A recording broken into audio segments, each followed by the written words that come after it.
মানে সময়টা কিভাবে যাচ্ছে বুঝতেই পারি না। 7টা ঢুকে দেখেন 7টা সেটাই বললাম, 7টা গেলেই তো বছর কেমনে কেমনে চলে যায়। 20 বছর আগে যেরকম ছিলেন 20 বছর পরে এটা কি ভালো না? Thank God. Very great compliments. Thank God. বছর আমরা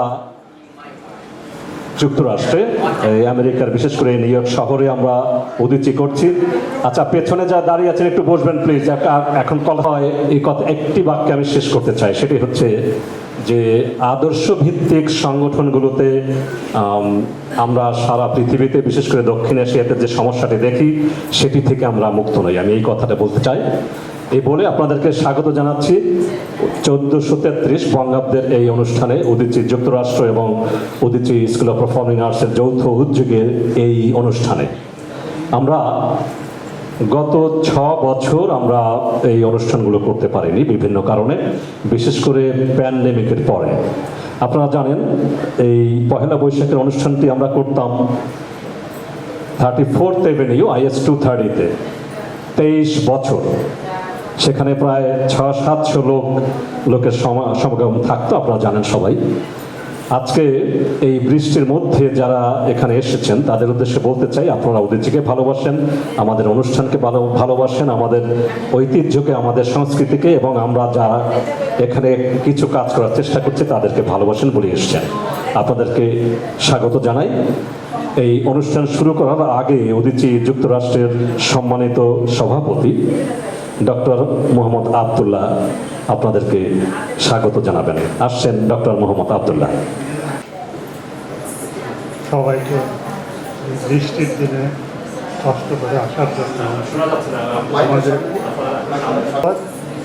আমি জীবন বিশ্বাস বলেছি, আমরা কয়েক বছর আগে যেভাবে এটাকে পালন করতাম এখন সেভাবে করতে পারিনি। তবে এইবার যে প্রথম কাগজপর হয়েছে, আশা করি এটা আমরা কন্টিনিউ করতে পারব।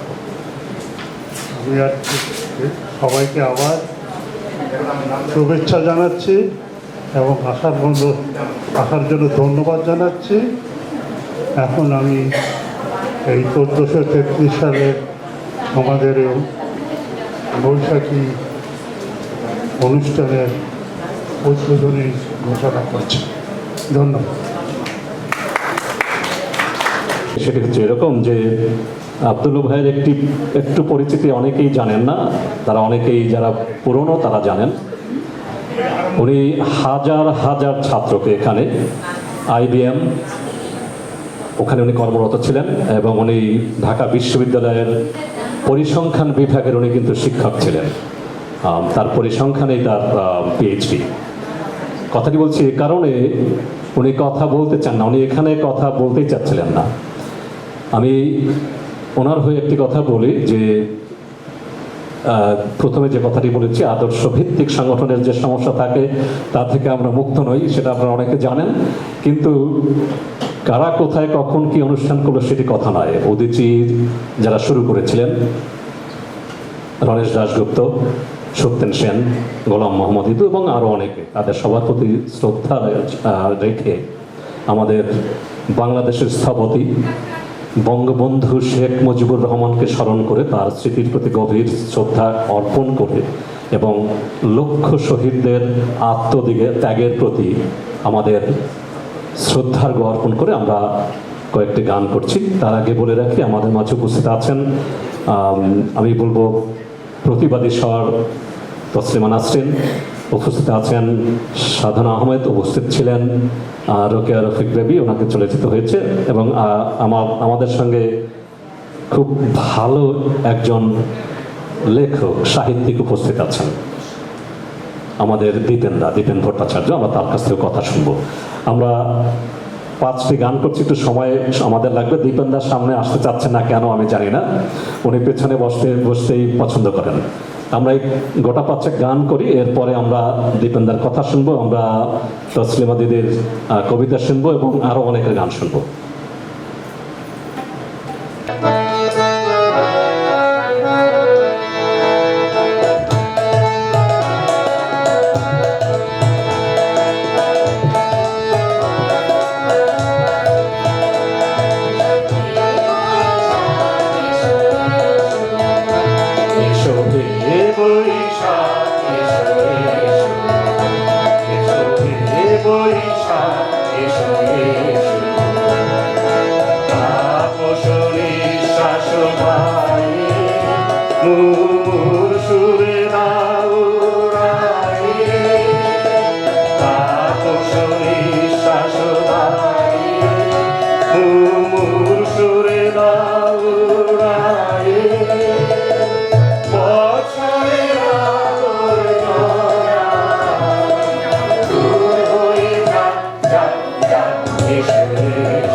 এই গানের কাছাকাছি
ঝঞ্ঝার বেশে দিবে দেখা তুমি এসে একদা তাপিত প্রাণে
নিখিল ভুবন পরিপাটি এই দেশেরই ধুলায় পড়ি মানিক যায় রে গড়াগড়ি এই দেশেরই ধুলায় পড়ি এই দেশেরই ধুলায় পড়ি মানিক যায় রে গড়াগড়ি বিশ্বে সবার ঘুম ভাঙালো বিশ্বে সবার ঘুম ভাঙালো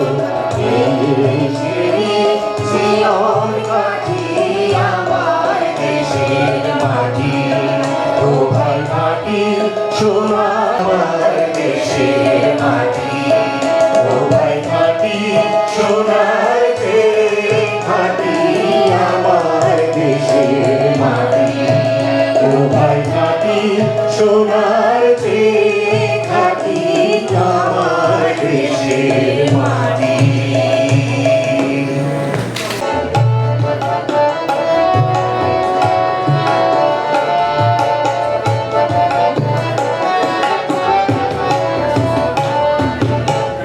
নদী ভরা দেশ এই আমার বাংলাদেশ, ফুলে ফলে ভরা দেশ এই আমার বাংলাদেশ, ধান নদী ভরা দেশ এই আমার বাংলাদেশ। মায়ের স্নেহ পেতে যদি যাও একটি বাড়ি গাও ঘুরে যাও আদর করে খাওয়াবে না সর্বশেষে দেবে নিজে পায়ে এই আমার বাংলাদেশ, ধান নদী ভরা দেশ এই আমার বাংলাদেশ।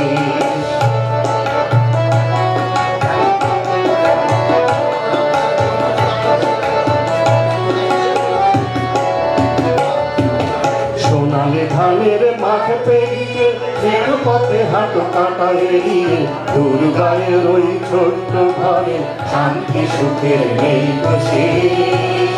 এই আমার বাংলাদেশ, ধান নদী ভরা দেশ, এই আমার বাংলাদেশ।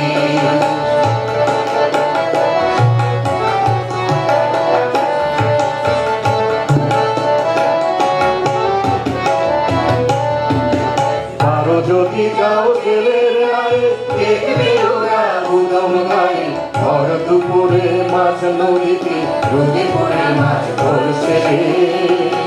এই আমার বাংলাদেশ, ধান নদী ভরা দেশ, এই আমার বাংলাদেশ।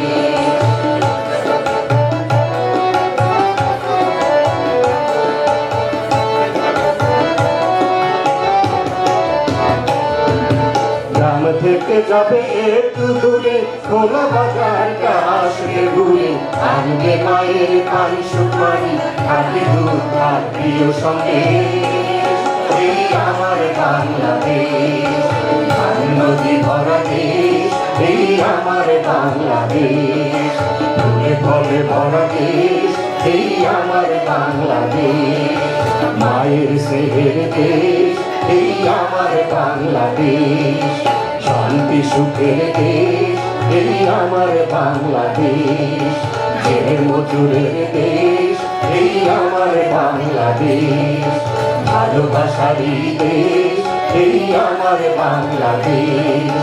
ধান নদী ভরা দেশ, এই আমার বাংলাদেশ।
সাঙ্গ হইল বেচাতে না আমি এই ঘাটে রব না। সাঙ্গ হইল বেচাতে না আমি এই ঘাটে রব না। অঙ্গ ছাইয়ে তরি খানা ভাসাইয়া দে, অঙ্গ ছাইয়ে তরি খানা ভাসাইয়া দে, ভাসাইয়া দে অঙ্গ তুইলা দে। বদর বদর বইলা তরি ভাসাইয়া দে।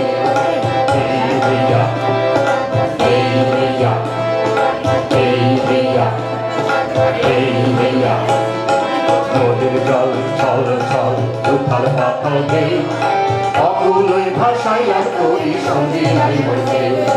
নদীর জল ছল ছল উথাল পাথাল ঢেউ অকুলে ভাসাইয়া তরি সঙ্গে নাই বলতে। নাই তো বাড়ি নাই ঠিকানা ঘাটে ঘাটে সবাই খানা। নাই তো বাড়ি নাই ঠিকানা ঘাটে ঘাটে সবাই খানা। দিন মানে তরি খানা ভাসাইয়া দে, আরে দিন মানে তরি খানা ভাসাইয়া দে, ভাসাইয়া দে অঙ্গ তুইলা নে। বদর বদর বইলা তরি ভাসাইয়া দে, ভাসাইয়া দে অঙ্গ তুইলা নে। বদর বদর বইলা তরি ভাসাইয়া দে।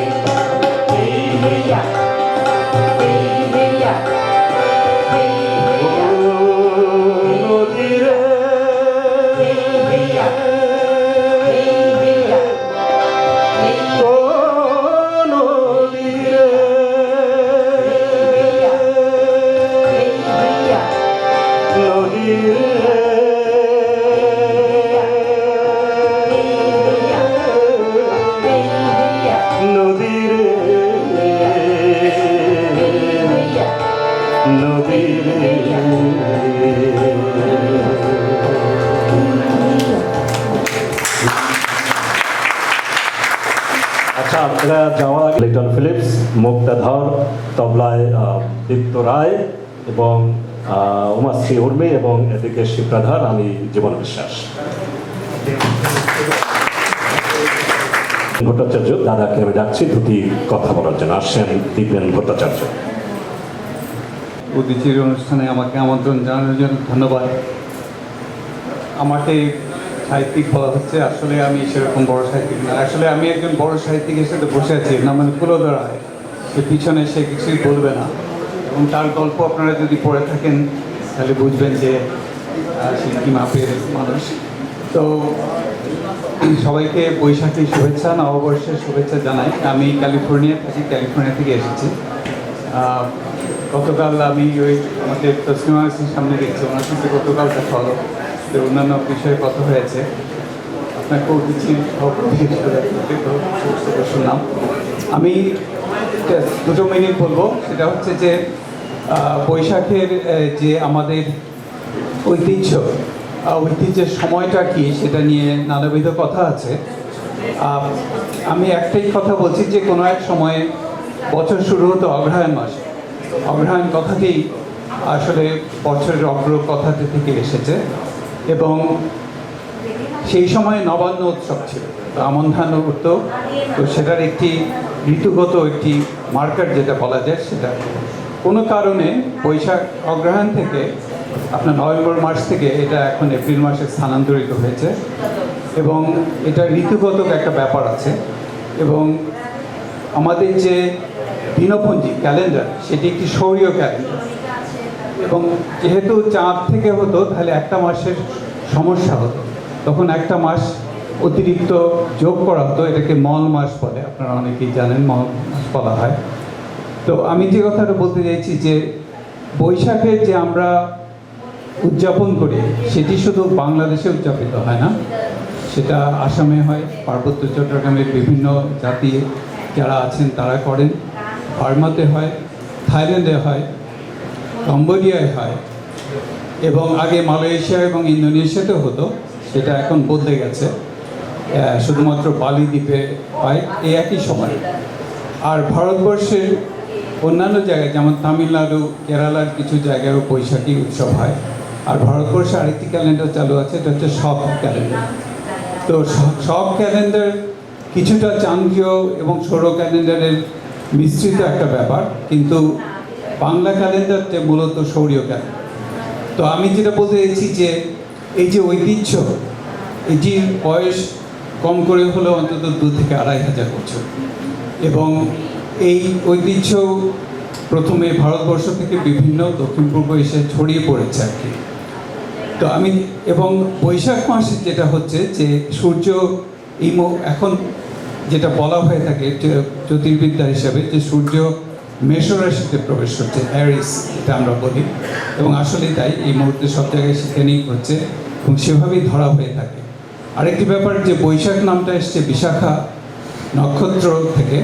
28টি নক্ষত্র আছে প্রাচীন ভারতীয় জ্যোতির্বিজ্ঞানে, এবং সারা এই যে সূর্যপথটাকে আমরা এখন যে 12টা রাশিতে ভাগ করে থাকি, তার আগে সেটা ছিল 28টি নক্ষত্র, এবং যে নক্ষত্রে পূর্ণিমা হবে সেই নক্ষত্রের থেকেই নামটা। বিশাখা নক্ষত্রে যখন পূর্ণিমা হয়, এটা আসলে বিশাখাটা হচ্ছে লিব্রা, যেটা তুলা রাশি আসলে সেই জায়গায়, এবং এই বছর আসলে পূর্ণিমা হবে মে মাসে আসলে, এবং মে মাসে সূর্য বিশাখা নক্ষত্রেই থাকবে।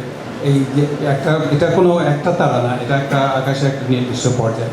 আমি এত কথা বলছি এই কারণে যে এই যে ঐতিহ্যটি জ্যোতির্বিদ্যায় খুবই সক্রিয়ভাবে প্রতীত, এবং এখানে কোনো নবান্ন নেই। বড় ধান ওঠে, কিন্তু বড় ধানের প্রচলনটা এসছে অনেক পরে। আমন ধানের প্রচলনটা অতি প্রাচীন ছিল, সেজন্য অগ্রহায়ণ বছরে শুরু হতো।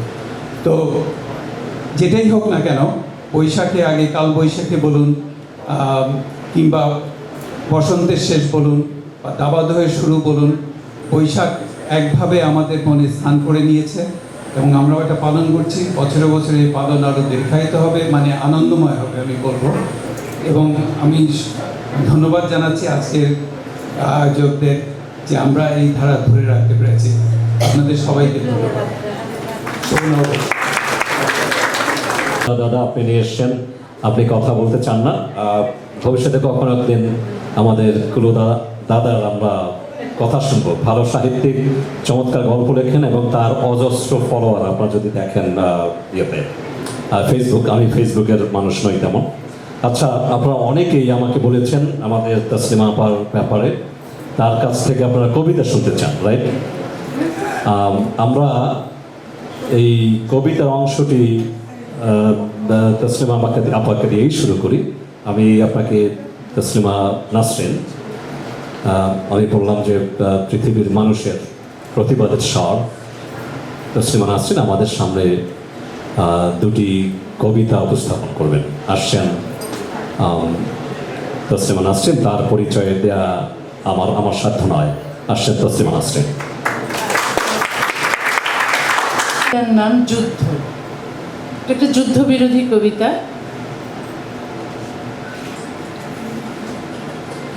ওদের অস্ত্র আছে তাই যুদ্ধে নেমেছে, ওরা ধ্বংস ভালোবাসে তাই যুদ্ধে নেমেছে। তুমি আমি চলো চুম্বন করি ঠোঁটে, চলো মধ্যম আঙুল দেখাই যুদ্ধবাজদের। চুম্বনে সিক্ত হয়ে চলো তুমি আমি এক একটি দেশ হয়ে উঠি। তোমার নাম আজ থেকে রাশিয়া, আমি ইউক্রেন। তুমি যদি কিউবা, এল সালভাদর, নিকারাগুয়া, তুমি যদি পানামা, তুমি যদি ইরাক, আফগানিস্তান, আমি আমেরিকা। তুমি আজ ইসরায়েল, আমি ফিলিস্তিন। আমি ভারত, তুমি চীন। চলো চুম্বন করি আর মধ্যম আঙুল তুলে ধরি নৃশংসতা আর ধ্বংসস্তূপের দিকে। যত অস্ত্র আছে জগতে, যত পারমাণবিক বোমা, সব জড়ো করে একটি গভীর চুম্বনের সামনে কেউ দাঁড় করাতে পারবে না, হেরে যাবে। কোনো ভয়াবহ মারণাস্ত্র একটি সাদামাটা চুম্বনের চেয়ে শক্তিশালী নয়। চলো চুম্বন করি, চলো পরস্পরকে স্পর্শ করি ভালোবেসে।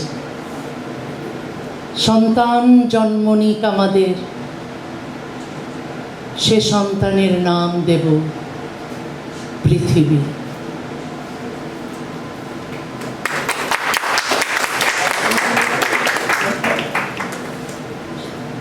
শোনা গেছে না? আচ্ছা, আর একটা কবিতা পড়ছি। হীন মেয়ে। ত্রিপলির যে মেয়েটি বোরখা পরেনি বলে রাস্তায় মার খেলো, সে আমি।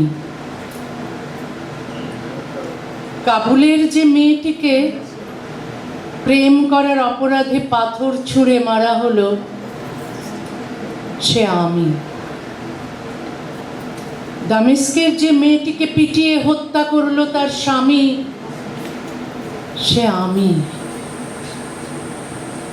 তেহরানের যে মেয়েটিকে হিজাব পরেনি বলে হত্যা করা হলো, সে আমি।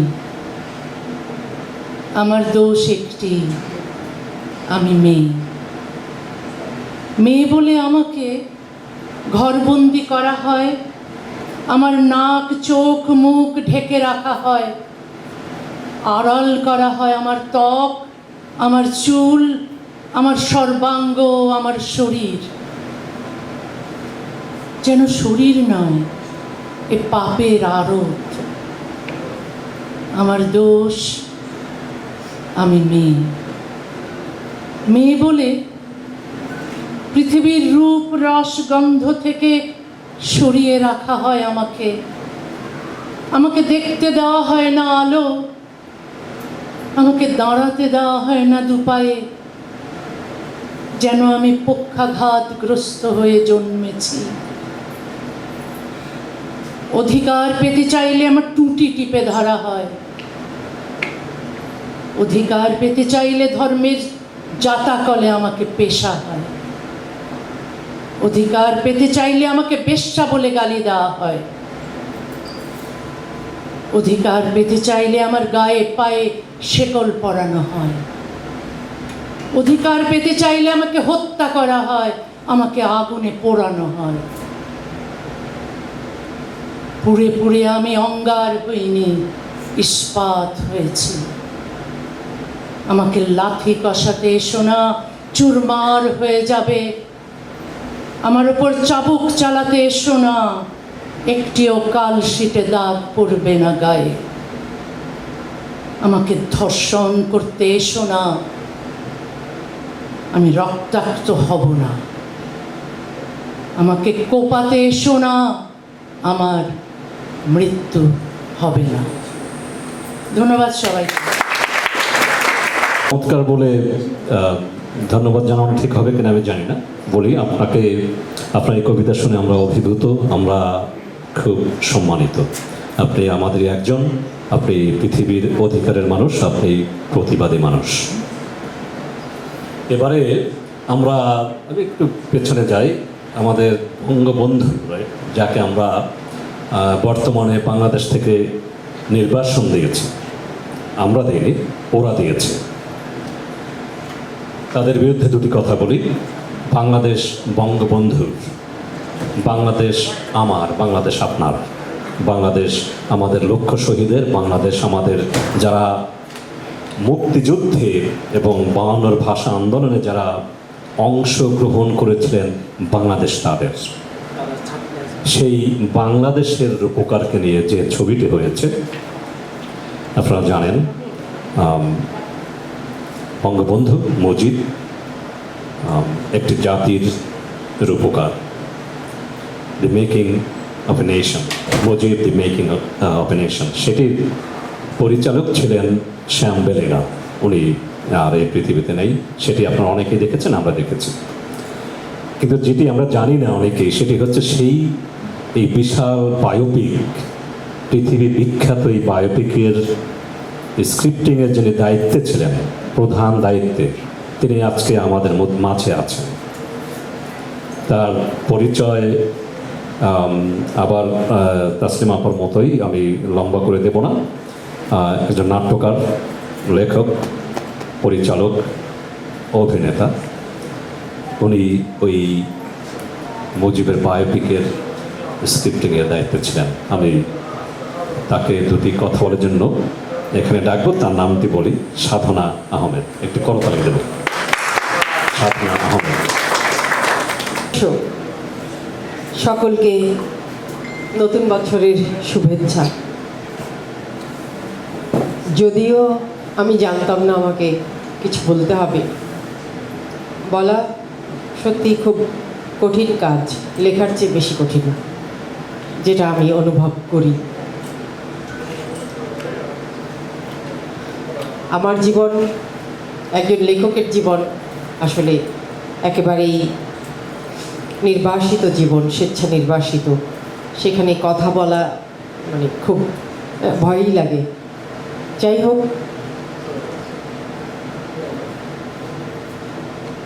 জন্মভূমি থেকে 15,000 মাইল দূরে যখন আমি এলাম গত মাত্র 3 মাস আগে, এরপরে আমি প্রথম একটি অনুষ্ঠানে গেছিলাম, সেটা এই উদিচিরি অনুষ্ঠান, 21শে ফেব্রুয়ারির অনুষ্ঠান।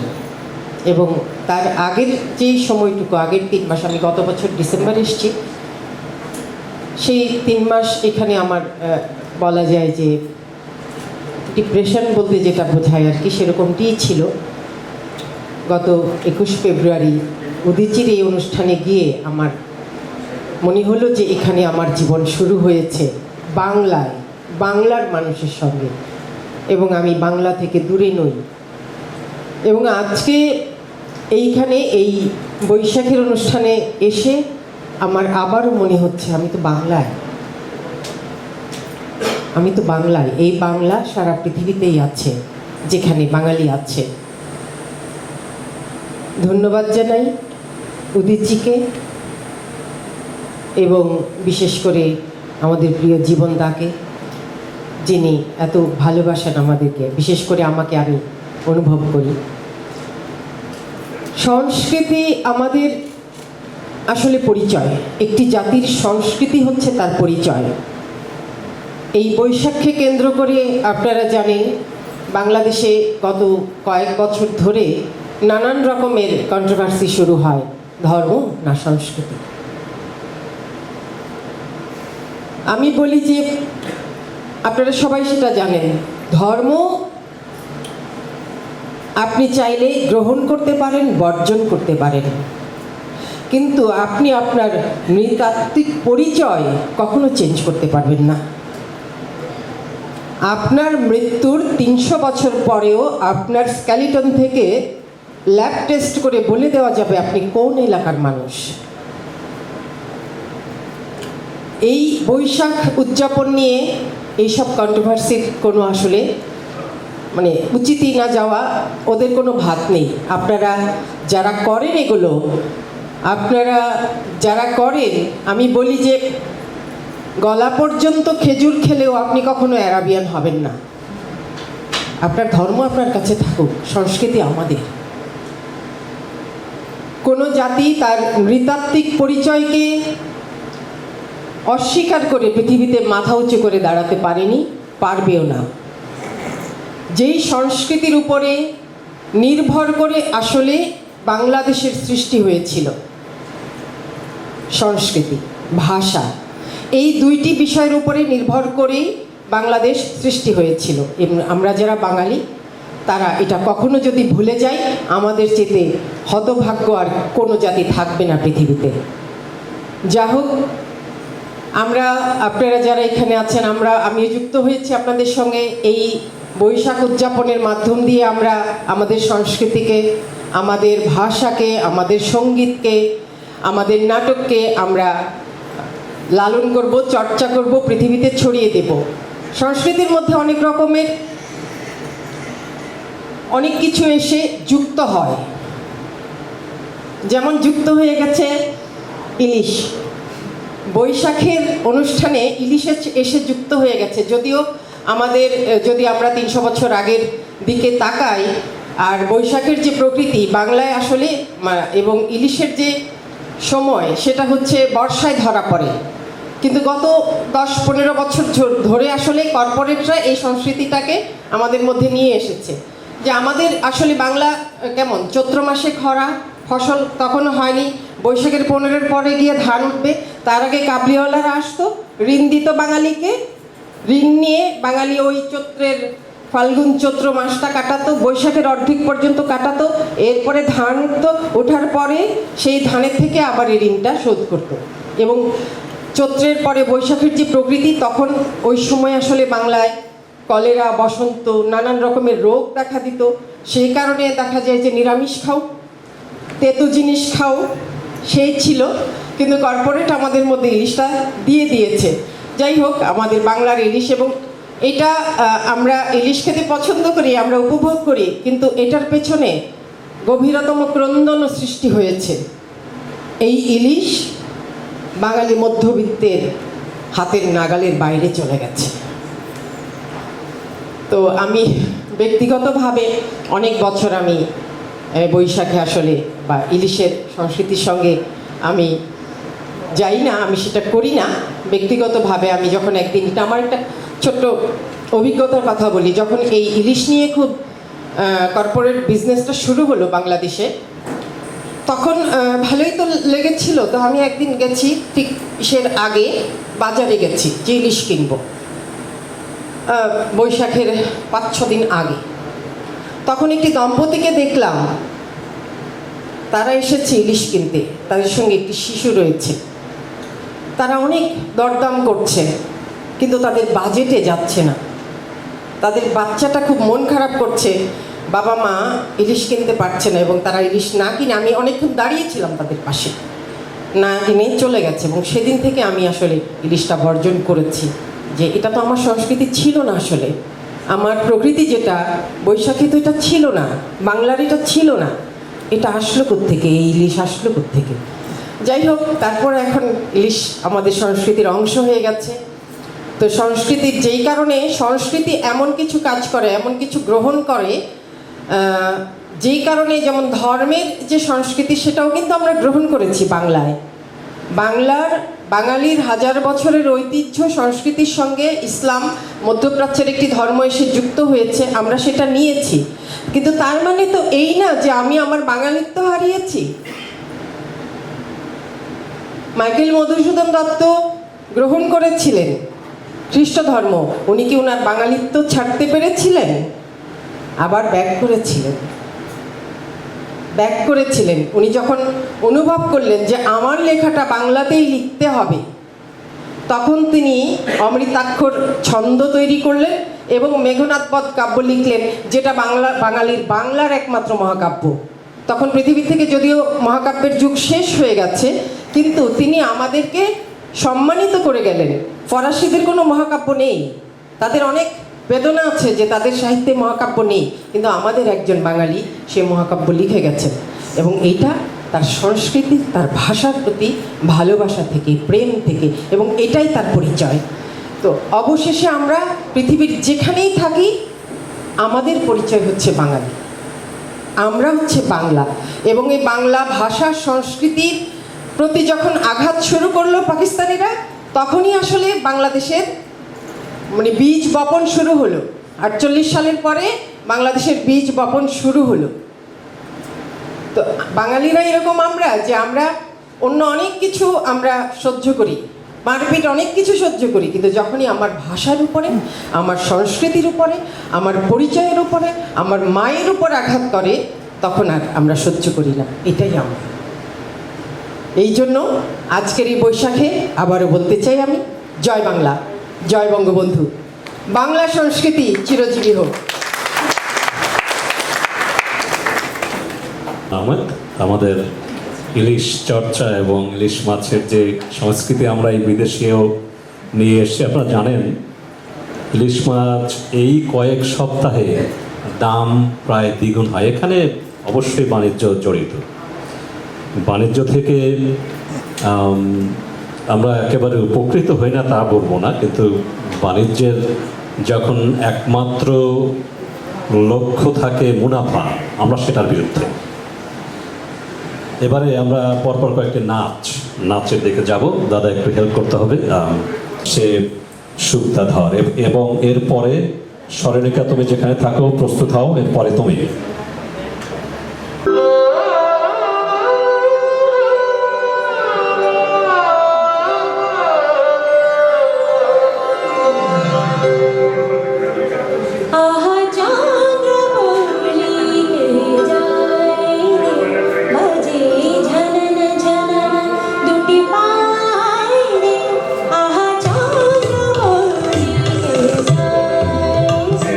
বাজে ঝনন ঝনন দুটি পায়ে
চক্রবর্তী। স্মরণিকা তুমি কই? স্মরণিকা কোথায়? আচ্ছা, আমি এই ফাঁকে একটু বলে নিই, এরপরে স্মরণিকা কিন্তু আমাদের উদীচিত মানুষ। আমি বলবো আজ থেকে কত 15 বছর আগে তা তো হবে, তাই সে ওখানে নাচ উদীচিত ছাত্রী। ইচ্ছা হয় যদি দেখার ইচ্ছা হয় তোমার নিঠুর মনে লয়, কালিন্দির ঘাটে আইসো দুপুরের সময়। যদি দেখার ইচ্ছা হয় তোমার নিঠুর মনে লয়, কালিন্দির ঘাটে আইসো দুপুরের সময়। আমি জল ভরিবার ছল করিয়া দেখব নয়ন ভরিয়া, জল ভরিবার আমি জল ভরিবার ছল করিয়া দেখব নয়ন ভরিয়া। দেখো আসিয়া আমার বন্ধু চিকন কালিয়া, দেখো আসিয়া আমার বন্ধু চিকন কালিয়া, দেখো আসিয়া। কাপড় টুকুর বৃষ্টির উপর জল ছবির গায়, তুই যে আমার একলা আকাশ মেঘো সুরের ছায় রে, মেঘো সুরের ছায়। রং বেরঙের বেলোয়ারি সাত রঙারং মুখ, তোর মুখেতেই লুকিয়ে আছে জীবন ভরের সুখ রে, জীবন ভরের সুখ। যখন শিমুল পলাশি ঝরবে পথে দুলবে হাওয়া বুকে, থাকবো দুজন দুজনাতে শপথ নিয়ে সুখে। গাইব তোরি দৃষ্টি পানে এক সুরেরই গান, কাপড় টুপুর বৃষ্টি নুপুর জল ছবির গায়, তুই যে আমার একলা আকাশ মেঘো সুরের ছায় হে, মেঘো সুরের ছায়।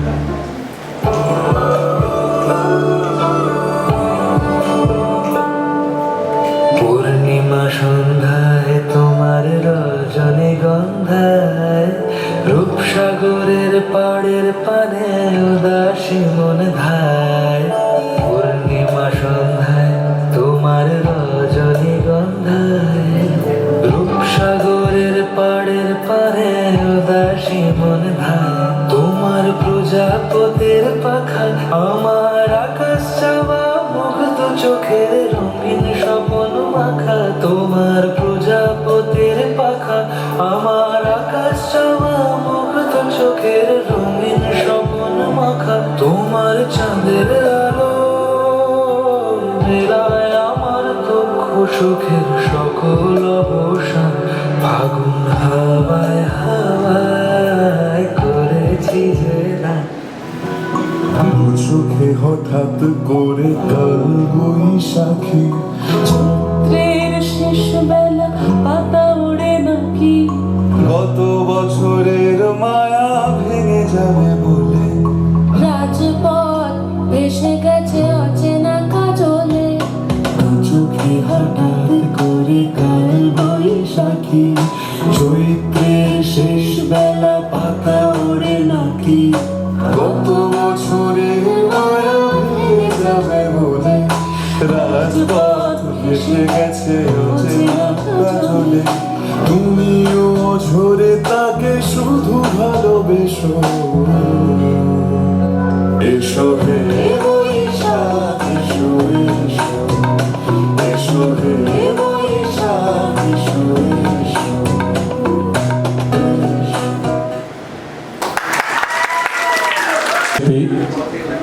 উদীচিত দীর্ঘ বছরের একজন কর্মকর্তা আসছেন নীরা কাদ্রি। একটু করতালি দেই, কারণ নীরা কাদ্রির একটি পরিচয় দেওয়া উচিত, আমি মনে করি। দেওয়া উচিত তো নাকি? আচ্ছা, না আচ্ছা, উনি হচ্ছেন আমাদের বাংলা সাহিত্যের হাতে গোনা কয়েকজন কবির নাম বললে কবি শহীদ কাজীর নাম সেখানে আসবে। প্রয়াত সেই অনেকেই বলেন নাগরিক কবি, তার সহধর্মিণী নীরা কাদ্রি। মহাদেব সাহা খুব মিষ্টি মিষ্টি কবিতা লেখেন। আমি আজকে যেটা পড়বো একটু অংশ বিশেষ পড়বো, কারণ সবাই তো আমরা ইলিশ মাছ খাওয়ার জন্য মোটামুটি তৈরি।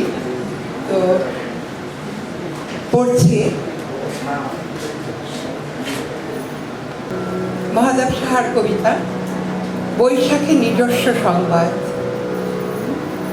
মা আমাকে বলেছিল, যেখানেই থাকিস তুই বাড়ি আসবি পয়লা বৈশাখে। পয়লা বৈশাখ বড় ভালো দিন, এদিন ঘরের ছেলে বাইরে থাকতে নেই কবু। বছরের একটি দিনে আমি সিদ্ধিদাতা গণেশের পায়ে দিই ফুল জল। কে বলবে কি করে কার বছর কাটবে? বন্যা, ঝড় কিংবা অগ্নিকাণ্ড কত কি ঘটতে পারে। তোর তো কথাই নেই, মাসে মাসে সর্দি জ্বর, বুক ব্যথা লেগেই আছে। 32 বছর বয়স নাগাদ এইসব চলবে তোর। জানিস খোকা, রাশিচক্রে ভীষণ খারাপ তোর। যেখানেই থাকিস তুই বাড়ি আসবি পয়লা বৈশাখে। সেদিন সকালে উঠবি ঘুম থেকে, সময় মতো খাবি দাবি, ভালোই ভালোই কাটবে দিনটা, যেন এমনি মঙ্গল মতো সারাটা বছর কাটে। তোকে না ছুঁয়ে কোনো ঝাড়ি ঝাপটা বিপদ আপদ আমি নিজ হাতে 101টি বাতি জ্বালিয়ে পোড়াবো তোর সমস্ত বালাই। মা, তোমার এসব কথাই মনে আছে, এমনকি মনে আছে বছরে না কাটিয়ে তুমি কিছুতেই আসতে দিতে না। বাড়ি থেকে বেরোবার সময় আমার বুকের মধ্যে পুড়ে দিতে, ভালো থাক তুই শুধু, এইটুকু বিশেষ সংবাদ। আমার গন্তব্যে ছড়িয়ে দিতে দুর্ঘটনা, রোগ, শত্রুর উৎপাত থেকে নিরাপত্তা। হায়, এই যদি মায়ের বুকের মতো স্বাস্থ্যবান, এই সংসারটা যদি মায়ের বুকের মতন স্বাস্থ্যবান হতো, তখন আমার বৈশাখগুলি প্রাকৃতিক দুর্যোগে কাটতো না এমন বিষণ্ণ। এখন আমার বৈশাখ কাটে ধুলি ঝড়ে, জানালা দরজা সব বন্ধ, ঘরে অন্ধকার, সবাধারে শুয়ে মাথা সাঁচি। সকালে খুলিতে হাত মেসের গারুর বাবুর্চি এসে দেয়ালে তাকিয়ে দেখি এমনি করে বছর বছর ক্যালেন্ডারে পাল্টে যায় আমার বয়স, গোপদারি পুষ্ট হয়, কিছু কিছু পরিচয় ঘটে। তথ্য কেন্দ্রে বসে জেনে নিই 2-4টে নতুন খবর। আবার ঘষে মেজে উজ্জ্বল করি আমার নেম প্লেট। শোনো মা, তোমার সমস্ত কথা মনে আছে। বৈশাখে দোকানে হালখাতা মহরত হতো, বাড়ির উঠোন ভরে খেতে দিতে কলা পাতায় ঘরের মিষ্টান্ন, আমার জন্যে বানিয়ে রাখতে স্বস্তিক। মা, তোমার হাতের দেয়া স্বস্তিক আমি এমন লোভী, দেখো নিঃশেষে খেয়ে বসে আছি। আমার মনের স্বস্তিক আমি আজ খেয়ে বসে আছি। এখন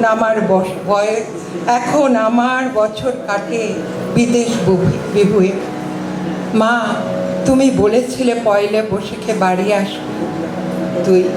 আমার মনে আছে, আমারও ইচ্ছে করে পয়লা বৈশাখ কাটাই বাড়িতে। প্রতি বছর মনে করে রাখি সামনের বছর পয়লা বৈশাখটা বাড়িতেই কাটিয়ে আসবো।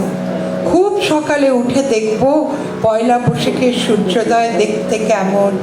কিন্তু মা, সারাটা বছর কাটে, ক্যালেন্ডার পাল্টে যায় আমার, জীবনে আর আসে না যে পয়লা বৈশাখ। ধন্যবাদ। চত্বরে কিন্তু তার সঙ্গে আমার এই দেশে এসে পরিচয় 25-26 বছর আগে। আচ্ছা, আমরা এবারে একটি গান শুনি। আমাদের উদিচির নতুন সদস্যই বলা উচিত আমার, গত বছর 2 যাবৎ আমাদের সঙ্গে গান করছে শিপ্রা ধর। খুব ভালো গান করে, শুনুন একটি।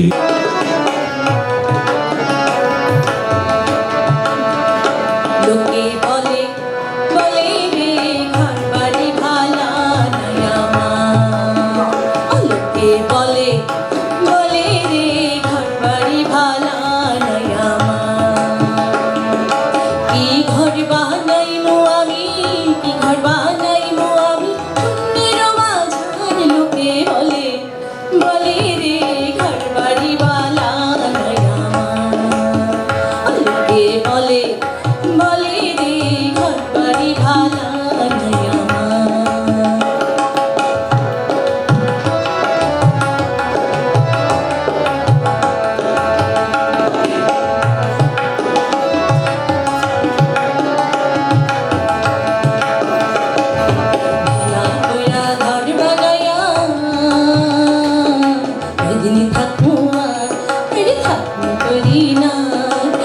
কইরা কইরা ঘর বানায়া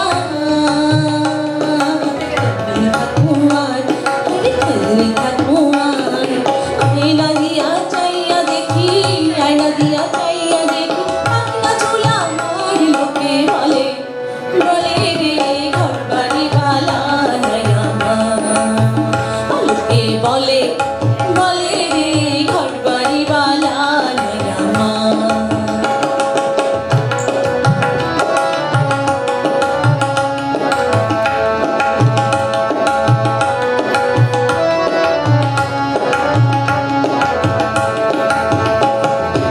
এই ভাবিয়া হাসুন রাজা ঘর দুয়ার না বান্দে আরে ঘর দুয়ার না বান্দে এই ভাবিয়া হাসুন রাজা ঘর দুয়ার না বান্দে আরে ঘর দুয়ার না বান্দে কোথায় নিয়া রাখবো আল্লাহ কোথায় নিয়া রাখবো আল্লাহ তারিয়া গিয়া কান্দে লোকে বলে বলে রে ঘর বাড়ি মালা নাই আমার লোকে বলে বলে রে ঘর বাড়ি বালা নাই আমার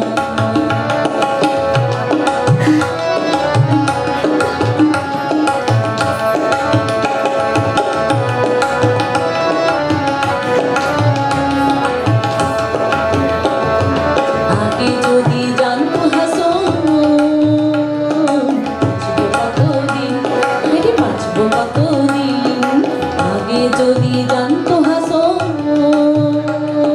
বাঁচবো কতদিন বাঁচবো কতদিন বানাই তো দালানি কোঠা বানাই তো দালানি কোঠা করিয়া রঙিন লোকে বলে মহলে রে বাড়ি বালা নাই আমার লোকে বলে মহলে রে ঘর বাড়ি বালা নাই আমার লোকে বলে বলে রে ঘর বাড়ি বালা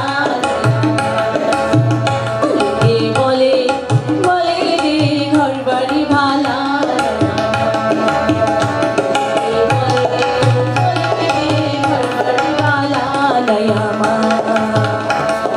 বলে বলে রে ঘর বাড়ি বালা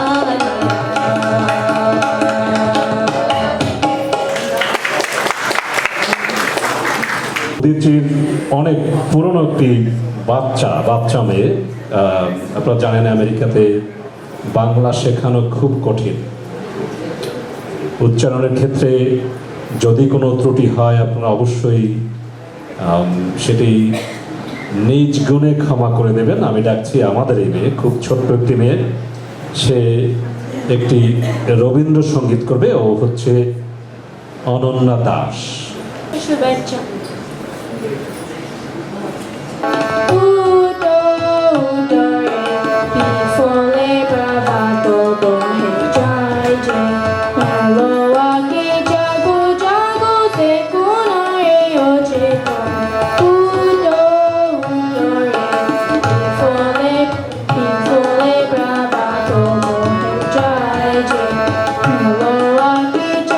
Jago,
ভালো একজন শিল্পীকে মঞ্চে ডাকি, সবাই ভালো গাচ্ছে, তার গান শুনলে আপনাদের মনে হবে যে আমরা শান্তির ধারার মধ্যে আছি। মঞ্চে আসবেন আমার বড় বোনের মতোই, ওনার নাম হচ্ছে বিশ্বাস কেতকী ফারহানা, আমাদের কেয়া আপা মঞ্চে আসছেন। ওনার আর একটি পরিচয় হচ্ছে আমাদের অদিতির সঙ্গে দীর্ঘ বছর ছিলেন পরম শ্রদ্ধেয় মুত্তালিব বিশ্বাসের জ্যেষ্ঠা কন্যা। আসছেন কেতকী বিশ্বাস, বিশ্বাস কেতকী ফারহানা।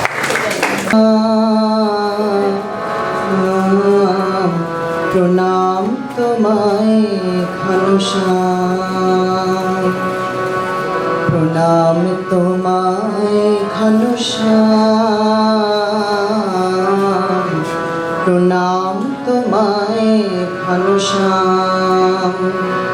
তোমার চরণ শরণ করি অভয় বার হব হরি,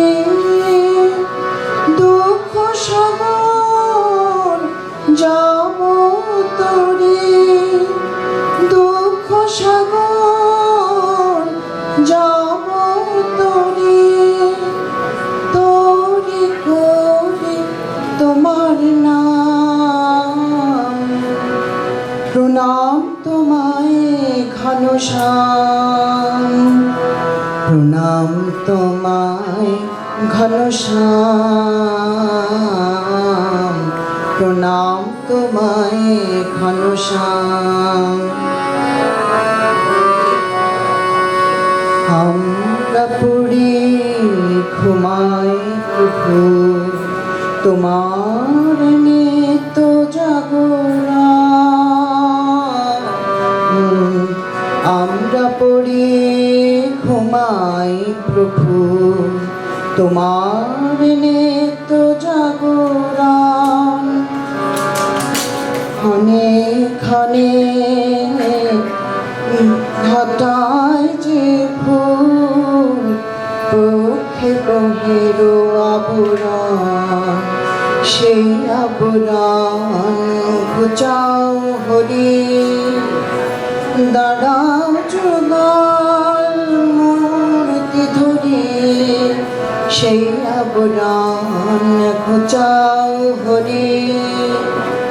দাঁড়াও যুগল মূর্তি ধরি, দেখি তোমায় নয়ন ভরি, দেখি তোমায় নয়ন ভরি, পূর্ণ করি মনস্কাম।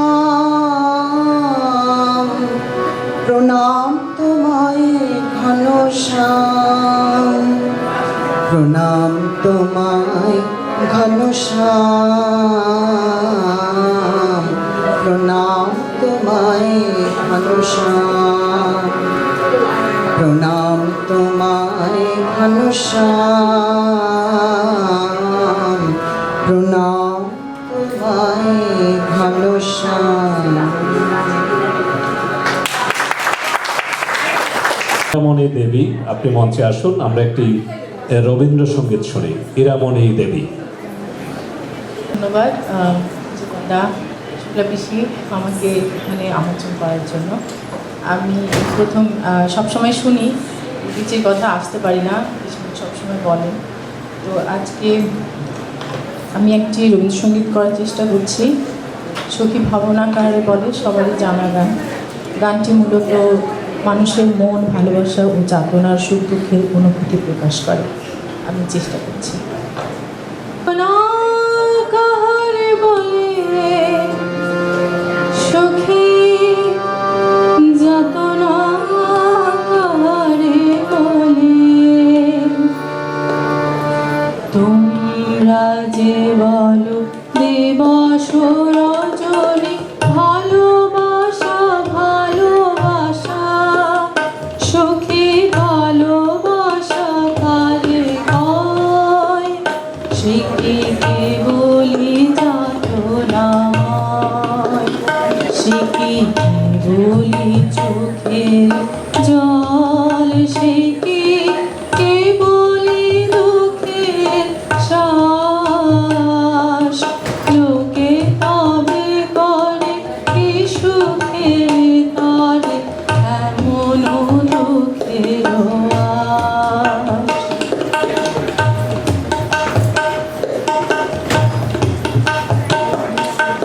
আমার চোখে তো সকলি সফল, সকলি নবীন, সকলি বিমল। আমার চোখে তো সকলি সফল, সকলি নবীন, সকলি বিমল। শুনি আকাশ শ্যামল কনক, বিষাদ জোছনা কুসুম কোমল। সকলে আমার মতো তারা, কে বলি হাসে, কে বলি গায়, হাসিয়া খেলিয়া মরিতে যায়। না জানে বেদন, না জানে রোদন, না জানে সাথে যাতনা যত।